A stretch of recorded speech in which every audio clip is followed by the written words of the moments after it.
Dari mulai dicipta pena, semua kejadian ditulis sampai datangnya kiamat. Kata Rasulullah sallallahu alaihi wasallam. Lalu kemudian Ubadah menyambung hadis ini dengan mengatakan, "Ya bunayya, wahai anakku, inni sami'tu Rasulullah sallallahu alaihi wasallam yaqul," juga aku mendengar Rasulullah berkata, "Man mata ala ghairi hadza falaysa minni." Barang siapa yang meninggal tidak percaya dengan ketetapan Allah ini, maka dia bukan umatku.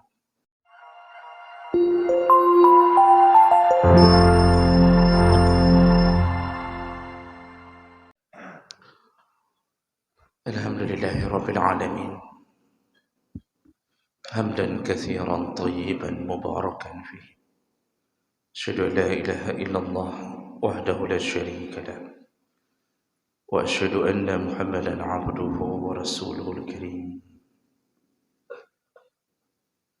Allahumma salli wa sallim ala nabiyyina wa sayyidina al-Mustafa Muhammadin wa ala alihi wa ashabihi ajma'in. Amma ba'd. Rabbi shrah li sadri wa yassir li amri wahlul 'uqdatam min lisani yafqahu qawli. Segala puji bagi Allah, kemudian salawat dan salam kepada Rasulullah, pada keluarga dan seluruh sahabat-sahabatnya. Yang Allah muliakan, bapak-bapak dan ibu-ibu, jemaah salat subuh yang telah berhadir karena Allah. Mudah-mudahan kehadiran kita dihargakan dengan surga Allah Subhanahu wa taala. Bapak Ibu yang Allah muliakan, kita sedang membahas tentang perkara-perkara yang bisa merusak atau membatalkan amal saleh kita. Artinya, apabila kita melakukan perkara-perkara yang kita sebutkan, maka terhapuslah amal saleh yang telah kita lakukan. Kita sudah membahas 3 di antaranya, yaitu melakukan kesyirikan, yaitu mati dalam keadaan syirik atau kafir, maka semua amal baik yang dia lakukan dihapuskan Allah di akhirat. Allah tidak hitung, walaupun cuma senyuman, tidak akan mendapatkan kebaikan. Yang kedua, yaitu ketika seseorang memamerkan amalnya atau ar-riya, dia ingin menampakkan amal baiknya dengan berbagai cara. Dan yang ketiga, yang terakhir yang sudah kita bahas, yaitu ketika seseorang mengungkit-ungkit amal salehnya sambil menyakiti orang yang menerima kebaikan darinya. Jadi mengungkit-ungkit ini disebut mannan. Kadang-kadang kita setelah berbuat baik, di kesempatan yang lain kita membicarakan kebaikan kita, kita ungkit kebaikan kita tanpa ada keinginan untuk mensyiarkan, sambil kita menyakiti orang yang mendapatkan kebaikan kita. Ini sebuah menyebabkan terhapusnya apa yang telah kita lakukan. Kita sambung berikutnya. Amalan yang menyebabkan terputusnya atau terhapusnya amal saleh adalah mukazzibun bil qadar, yaitu orang-orang yang mendustakan takdir. Orang-orang yang tidak percaya dengan takdir Allah Subhanahu wa taala. Dalam salah satu hadis Rasulullah sallallahu alaihi wasallam menyebutkan, hadis sahih riwayat Abu Dawud dan Ibnu Majah, kata Rasulullah, "Salasatun la yastaqbilu Allah minhum sarfan wala adlan."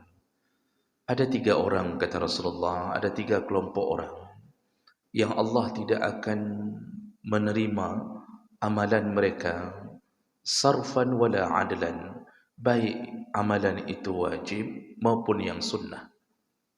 Jadi semua amalan itu dihapus oleh Allah, tidak akan Allah terima, baik amalan itu perbuatan baik yang sifatnya wajib ataupun yang sunnah. Siapakah mereka? Yaitu kata Allah yang pertama, kata Nabi yang pertama adalah aqun, yaitu orang yang durhaka pada orang tuanya. Yang kedua, wamannan, yang mengungkit-ungkit kebaikannya, menyebut-nyebut kebaikannya. Dan yang ketiga kata Nabi, wa mukazzibun bil qadri, yaitu mereka yang mendustakan takdir. Mereka tidak percaya dengan ketetapan Allah terhadap mereka. Nah, jemaah belakang Allah Subhanahu wa taala, hadis ini jelas menyebutkan tentang kemarahan Allah kepada mereka yang tidak mengimani bahawa semua yang berada di dalam kehidupan kita adalah bahagian daripada ketetapan Allah Subhanahu wa taala. Dalam hadis yang lain dari Ibnu Umar radhiyallahu anhu, qala Rasulullah sallallahu alaihi wasallam, "Walladhi nafsun biyadihi, law kana li ahadihim mislu Uhudin zahaban fa anfaqahu ma qabilahu Allah min hatta yu'mina bil qadar." Seandainya ada seseorang yang menginfakkan hartanya, dan harta itu diinfakkan sebesar gunung Uhud. Seandainya ada seseorang mensedekahkan hartanya sebanyak gunung Uhud atau sejumlah gunung Uhud. Gunung Uhud itu Bapak Ibu, kalau kita lihat dan luasnya area, kita lihat luasnya area, itu untuk mengelilingi gunung Uhud itu panjangnya 8 kilometer. 8 kilo, bukan 8 meter, 8 kilo panjangnya gunung Uhud itu. Lebarnya antara 2 dan 3 meter lebarnya. Jadi begitu panjang, begitu lebar, dan tinggi gunung Uhud 100 meter. Jadi panjang 8 kilo, lebar 2 kilo, 2 atau 3 kilometer, dan tingginya 100 meter. Kita menginfakkan harta kita sebesar gunung Uhud, dan tidak ada orang yang mau melakukan itu. Yang ada orang mengeruk gunung, ada menghabiskan gunung, ada. Tapi menginfakkan sebesar gunung, jarang. Jarang orang melakukannya. Seandainya ada, apa kata Nabi SAW? Tidak akan diterima Allah satu pun sedekahmu kalau engkau tidak percaya dengan qadar. Engkau tidak beriman dengan takdir, tidak satu pun dari sedekahmu diterima oleh Allah Subhanahu wa taala.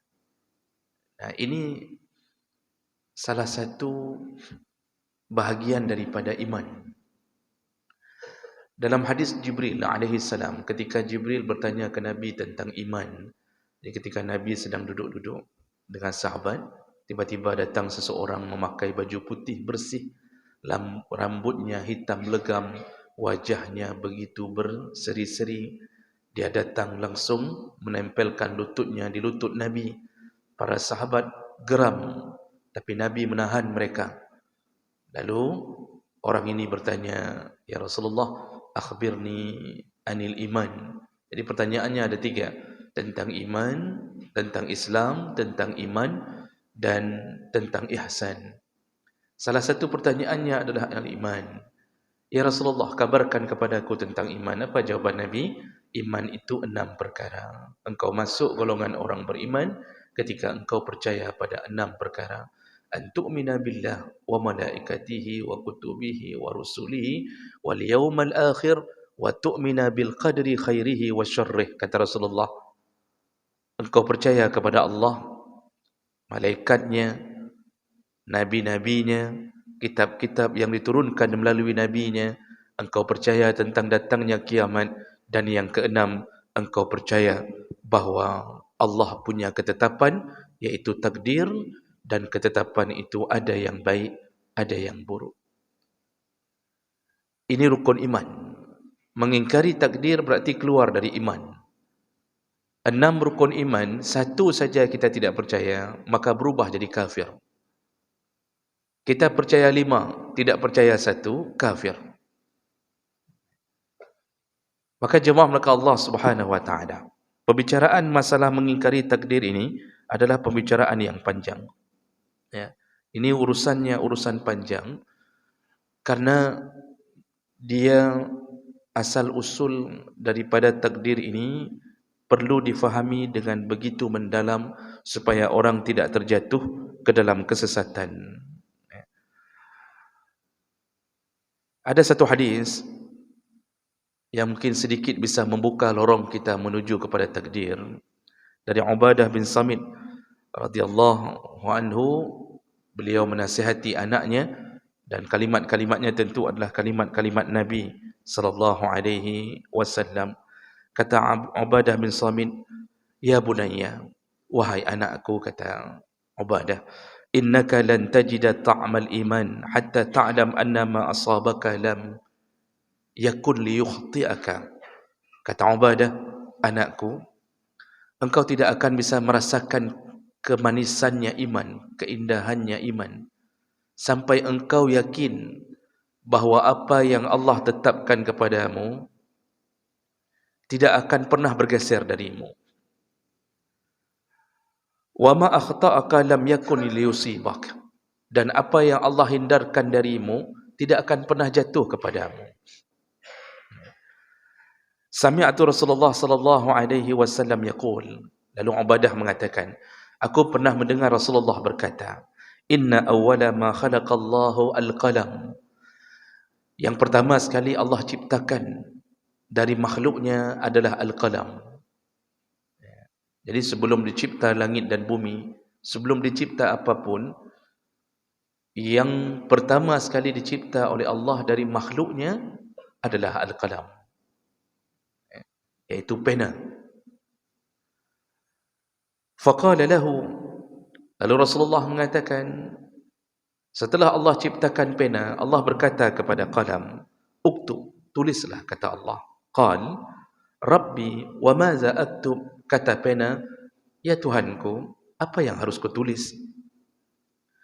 Qal, "Uktub maqadira kulla syai'." Tulislah semua ketetapan terhadap semua kejadian, kulla syai', semuanya. Hatta taqum as-sa'ah, sampai datangnya kiamat. Jadi bahasa Nabi ini, pena setelah dicipta, diberi tugas oleh Allah, sesuai dengan keinginan Allah, tulis, kata Allah. Nah, tulis ini, tulisan itu kemudian dilekatkan di satu gudang khazanah yang kita masyhur mendengar namanya Lauhul Mahfuz. Lauh, papan. Kalau bahasa Arab biasa, lauhun itu dulu papan tulis, papan dari batu itu lauhun. Jadi tempat menulis sesuatu, lauh mahfuz yang terjaga. Disitulah blueprint semua ditulis. Seperti seorang kontraktor ingin membuat sebuah bangunan, atau seseorang arsitek membuat bangunan, sebelum bangunan itu berdiri, maka dia akan membuat perancangan. Nah, rancangan itu dimulai dari A sampai Z. Gambarnya bagaimana, luasnya bagaimana, isi dalamnya nanti bagaimana, sampai ukuran cat, campuran catnya bagaimana, sampai berdiri bangunan itu di atas kertas. Ini blueprint ini, itu yang dimaksud dengan apa yang Allah suruh tulis kepada pena. Jadi Allah katakan tulis. Dari mulai dicipta pena, semua kejadian ditulis sampai datangnya kiamat. Kata Rasulullah sallallahu alaihi wasallam. Lalu kemudian Ubadah menyambung hadis ini dengan mengatakan, "Ya bunayya, wahai anakku, inni sami'tu Rasulullah sallallahu alaihi wasallam yaqul." Juga aku mendengar Rasulullah berkata, "Man mata ala ghairi hadza falaysa minni." Barang siapa yang meninggal tidak percaya dengan ketetapan Allah ini, maka dia bukan umatku. Siapa yang meninggal tidak percaya dengan ketetapan Allah ini, maka dia bukan bahagian daripada umatku. Nah, jawablah ke Allah Subhanahu wa taala. Ini perkara ini ada beberapa perkara yang perlu kita fahami dengan baik, bahawa kita ini, yang pertama, kita ini hidup di dalam ketentuan Allah Subhanahu wa taala. Tidak ada yang meleset dari ketentuan Allah. Mulai dari kita diciptakan dan nama kita diletakkan di Lauhul Mahfuz, sampai kita meninggal dunia, lalu kita berada di mana setelah meninggal dunia, itu semua sudah dalam ketetapan Allah. Dunia diatur oleh Allah, tidak ada yang terlepas daripada takdirnya. Kalau Allah telah menulis puluhan ribu tahun yang lalu, jutaan tahun yang lalu, bahkan miliaran tahun yang lalu, tentang hujan akan jatuh di Laut Semawi, tanggal sekian, jam sekian, jumlah butir hujan Allah telah tulis. Allah telah tuliskan jam sekian, tanggal sekian, jumlah butiran yang akan jatuh di kota Laut Semawi, jumlahnya sekian. Yang jatuh di Laut Sukun sekian. Laut Sukun akan banjir tanggal sekian. Kemudian semua urusan. Maka apa yang telah Allah tetapkan tidak akan pernah meleset dari diri kita. Kalau Allah tetapkan kita lahir bukan di tanah Aceh, maka kita tidak akan pernah terlahir di sini. Kalau Allah tetapkan kita meninggal bukan di tempat kampung halaman kita, kita akan pergi untuk menuju ke tempat kita meninggal. Kalau Allah tetapkan kita meninggal di Madinah, maka kita akan berusaha semampu mungkin untuk bisa umrah, lalu tidak pernah kembali ke kampung halaman. Umar bin Khattab ketika ditusuk oleh Abu Lu'lu' yang membunuhnya ketika salat subuh, Umar kemudian mengeluarkan kalimat, apa yang terjadi padaku bahagian daripada takdir Allah. Jadi Umar berkata, seakan-akan Umar ingin mengatakan, inilah takdir. Walaupun Umar orang yang paling disegani, ditakuti, kilatan pedangnya di medan perang sangat ditakuti oleh musuh. Kalau Umar menantang seseorang, tidak ada yang berani melawannya. Tapi ternyata Umar terbunuh juga oleh sebilah pisau dari seorang pengkhianat bernama Abu Lu'lu'. Kata Umar, inilah takdir Allah. Aku akan mati dalam keadaan ditusuk orang. Jadi tidak bisa dihindari. Khalid bin Walid, panglima perang yang dijuluki oleh Allah, yang dijuluki oleh Nabi Saifullah Al-Maslul, yaitu pedang Allah yang terhunus. Berpuluh kali berperang, badannya luka-luki, mendapatkan sabetan pedang. Hampir setiap jengkal dari kulitnya ada bekas luka. Setelah puluhan kali berperang, dia menangkan perang-perangnya. Sampai sepeninggal Nabi pun dia masih dijadikan panglima perang, dia menangkan perang-perangnya. Tapi apa yang terjadi? Dia meninggal di atas kasur. Walaupun diiringi dengan tangisan air matanya, sampai dia berdoa, dia mengatakan dan mengadu kepada Allah, aku seorang panglima, anak buahku mati dalam kesyahidan, mereka mendapatkan syahid, aku panglima mereka mati di atas kasur. Walaupun kemudian dia meyakini sebuah hadis Nabi, barang siapa yang berniat untuk mati syahid, walaupun dia mati bukan di medan perang, tetap dapat pahala menjadi seorang syahid. Tapi Masya Allah, dia merindukan syahid di medan perang, tetapi Allah takdirkan dia meninggal di atas kasur. Maka orang yang percaya ini, dia telah menyimpan amal salehnya. Karena Allah membutuhkan kita percaya tidak dengan ketetapanku.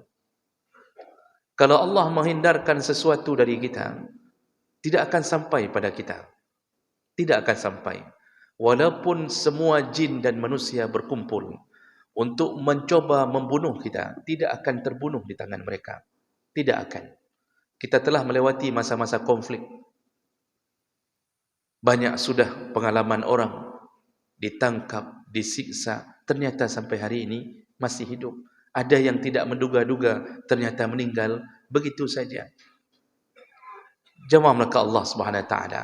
Kalau kita tidak dijatuhkan satu ketetapan kepada kita, tidak akan pernah jatuh ketetapan itu. Makanya orang beriman itu, yang beriman pada takdir, hidupnya aman sekali, Pak. Sandal yang kita letakkan di luar masjid, kalau itu memang milik kita, 1000 tahun kita pakai, tidak akan pernah diambil orang. Tapi kalau sandal itu Allah tetapkan hanya menjadi milik kita 2 tahun lamanya, maka akan datang suatu hari, mungkin hari Jumaat, begitu keluar, sandal itu tidak ada lagi. Kita tunggu Jumaat berikutnya, tidak nampak. Yang nampak sandal orang. Kalau kita ambil sandal orang, berarti takdir Allah jatuh kepada orang itu, sandalnya kita yang ambil. Lalu Allah jatuhkan takdir, ternyata kita pun menjadi seorang pencuri. Begitulah kejadian di alam ini. Jadi, orang yang berada di dalam ketentuan Allah, dia sebenarnya menjalankan apa yang diberi Allah kemampuan untuk berfikir. Nah, ini tentu akan banyak timbul pertanyaan. Kalau begitu, untuk apa kita beramal? Kalau kita sudah ditentukan semuanya. Kita sudah sampai ditentukan neraka dan surga. Hadis Nabi dalam matan Arba'in Nawawiyah, hadis riwayat Bukhari Muslim, itu menyebutkan kalau kita menjadi penduduk neraka, walaupun kita beramal saleh sepanjang tahun, seandainya Allah tetapkan nama kita di pintu neraka, maka kita akan berbuat amal buruk sehingga Allah masukkan kita ke neraka. Kalau kita menjadi penduduk surga, ditetapkan menjadi penduduk surga, walaupun puluhan tahun berbuat amal maksiat, berbuat amalan-amalan ahli neraka, semenit sebelum meninggal, kita akan berbuat amal ahli surga, sehingga kita masuk surga. Begitu kata Nabi SAW. Ini Pak, menguji iman ini. Sahabat sudah duluan bertanya ke Nabi, "Ya Rasulullah, kalau begitu ketentuan Allah kepada kita, untuk apa kita beramal? Kenapa tak ajak masjidnya, tak sembahyang jamaah, kita dapat pahala. Kalau nama kita di ujungnya juga neraka, kan neraka juga ujungnya. Kalau munafik-munafik yang ada sekarang, seandainya mereka ahli surga, mereka akan taubat dan menjadi penghuni. Seandainya mereka ahli neraka, mereka akan taubat lalu menjadi penghuni surga." Ingat yang menggambar karikatur Nabi, siapa namanya itu, orang Perancis kalau saya tidak salah, yang heboh di majalah Hebdo itu, dia gambar karikatur Nabi ya. Dia buat Nabi berkepala bom, di atas kepala Nabi itu bom, dia hina Nabi, dia buat gambar Nabi seakan-akan Nabi penuh dengan nafsu seksual. Hari ini dia taubat. Dia telah taubat. Dia masuk Islam. Penghina Nabi masuk Islam. Dan hal ini tetap wajib berlaku. Kalau seandainya timbul pertanyaan untuk apa kita beramal, kalau kita sudah dijadikan sebagai ahli neraka, apalagi manfaat kita beramal? Ujungnya kita mati neraka juga. Lalu kemudian ahli-ahli maksiat di luar sana yang enggak pernah salat, mereka juga mengatakan, kalau memang aku menjadi ahli surga, ujungnya tetap surga juga. Walaupun kami tidak salat, kami main game judi online, kami begini, kami begitu, yang ujung kan kami surga juga. Kalau ke situ arah pembicaraan, itu telah ditanyakan oleh sahabat. Apa jawaban Nabi? I'malu, kata Nabi. Beramallah. Dengan amalmu engkau tahu takdirmu, kata Rasulullah. Ini jawaban singkat, tetapi bisa membuka tabir ini. Kata Nabi, teruslah beramal. Dengan amalmu engkau mengetahui takdirmu. Bapak Ibu yang Allah muliakan, ini perlu difahami sangat-sangat mendalam dan tidak cukup waktu sebenarnya untuk memahami perkalimat-kalimat, karena dia kadang-kadang para ulama menyusun sampai 3 jilid kitab untuk menjelaskan masalah takdir. Jangan sampai kita bersuuzan kepada Allah Subhanahu wa taala.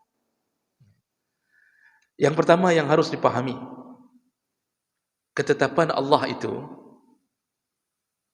tidak ada yang tahu Jadi apa yang Allah suruh tulis dengan pena, Allah katakan tulislah fulan akan lahir sekian, nanti dia begini, ibunya begini, ayahnya begini. Tidak ada yang tahu rahasia itu kecuali Allah Subhanahu wa taala. Jadi ini rahasia takdir. Benar Allah telah membuka, semua telah kutetapkan. Cuma apa yang Allah tetapkan itu tidak ada yang tahu. Malaikat pun tidak tahu isi Lauhul Mahfuz. Israel pun tidak tahu siapa yang harus dicabut nyawanya. Sampai dia dengar perintah Allah, Israel, hari ini, fulan, cabut nyawanya. Israel pun tidak tahu. Jibril, panglima malaikat pun tidak tahu ketetapan itu. Itu rahasia Allah Subhanahu wa taala. Jadi, Allah tulis tentang kita benar. Cuma kita tidak tahu apakah kita ditakdirkan jadi ahli neraka atau ditakdirkan jadi ahli surga. Kalau seandainya Allah beritahu, baru kita boleh berputus asa. Seandainya Allah beritahu, engkau neraka, barulah kita berputus asa. Tidak usah kerja lagi, tidak usah beramal lagi, ujungnya neraka juga. Masalah pertamanya, Allah tidak pernah beritahu siapapun dari makhluknya. Seandainya Allah merubah takdir itu pun hanya rahasia Allah Subhanahu wa taala. Maka salah satu daripada doa, waktu Aisyah menyebutkan salah satu hadis dari Nabi, doa itu salah satu fungsinya merubah takdir. Jadi janganlah sampai kita merasa terlalu jahat Allah kepada kita, sehingga kita merasa aku pusing, untuk apa juga, ujungnya neraka juga. Itu kita suuzan kepada Allah. Disitulah jatuhnya kesesatan kita. Dan juga jangan merasa kita terlalu pede seakan-akan kita ahli surga, sehingga kita tidak lagi beramal, lalu kita mengatakan nanti ujungnya surga juga. Allah tidak pernah beritahu. Allah hanya memberitahu engkau telah ditetapkan. Siapa engkau, bagaimana nasibmu, di situ nanti ditentukan oleh perihal yang kedua. Apa dia? Untuk memikirkan nasib kita, Allah beri akal, lalu Allah kirimkan para nabi. Di sinilah kebaikan Allah datang. Allah mengatakan, memang engkau telah kutentukan nasibmu, tapi engkaulah yang memilih nasibmu sendiri. Bagaimana caranya? Allah titipkan otak, Allah titipkan akal, berfikirlah mana yang baik, mana yang buruk. Lalu dikirimkan para nabi, supaya engkau bisa menyelamatkan dirimu dari jurang-jurang neraka. Jadi Allah tidak zalim. Tidak ada satu pun yang dizalimi Allah. Tidak benar orang kafir itu telah ditetapkan oleh Allah sampai mereka tidak diberi pilihan. Tidak ada. Bukankah Nabi mengatakan kullu mauludin yuladu 'alal fitrah, setiap anak lahir dengan fitrah, enggak ada dosanya. Kalau itu dicatat dari awal penghuni neraka, maka anak itu pun dicatat sebagai orang yang berdosa dari awal. Tapi apa yang terjadi? Fa abawahu, orang tuanya lah yang mulai berperan mengkafirkan anak ini. Jadi anak ini dibawa ke Nasrani, dibawa ke Yahudi, dibawa ke Majusi. Jadi ada peranan manusia yang membuat kita masuk neraka. Bukan ketentuan Allah yang menyebabkan seakan-akan Allah telah menzalimi kita masuk neraka. Tidak. Kita diberikan berfikir. Sederhana saja Bapak Ibu yang Allah muliakan. Ketika azan berbunyi, apakah Allah zalimi kita? Ketika azan berbunyi, apakah Allah menzalimi kita dengan membuat kita tidak akan bergerak menuju ke musalla? Ternyata tidak. Kita semua didengarkan azan, diperdengarkan azan. Lalu hati kita mulai berbisik, ke masjid atau tidak.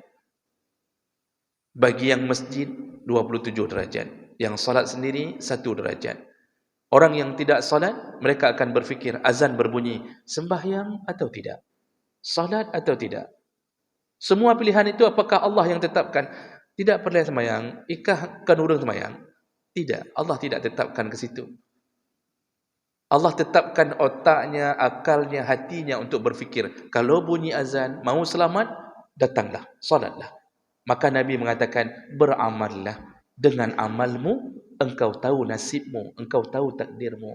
Maka hari ini kita berjuang menapakkan kaki di masjid-masjid Allah, kita sedekah, kita wakaf, ini perjuangan untuk meraih takdir kita.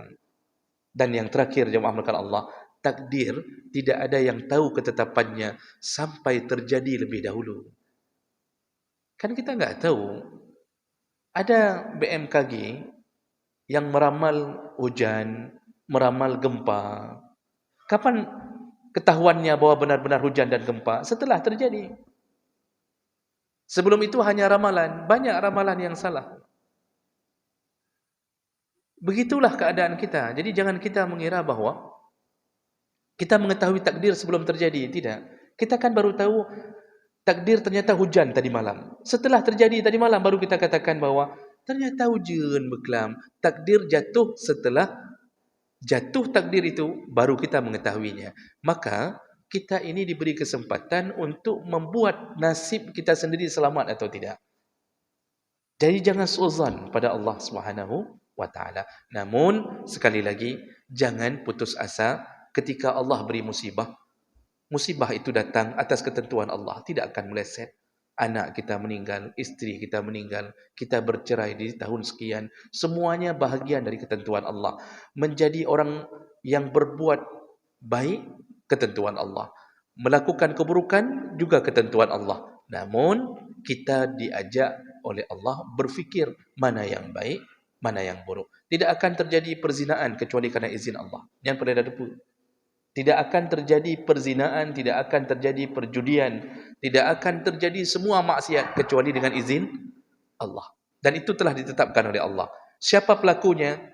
Orang-orang yang telah ditetapkan oleh Allah. Namun siapa orangnya? Tidak ada yang tahu.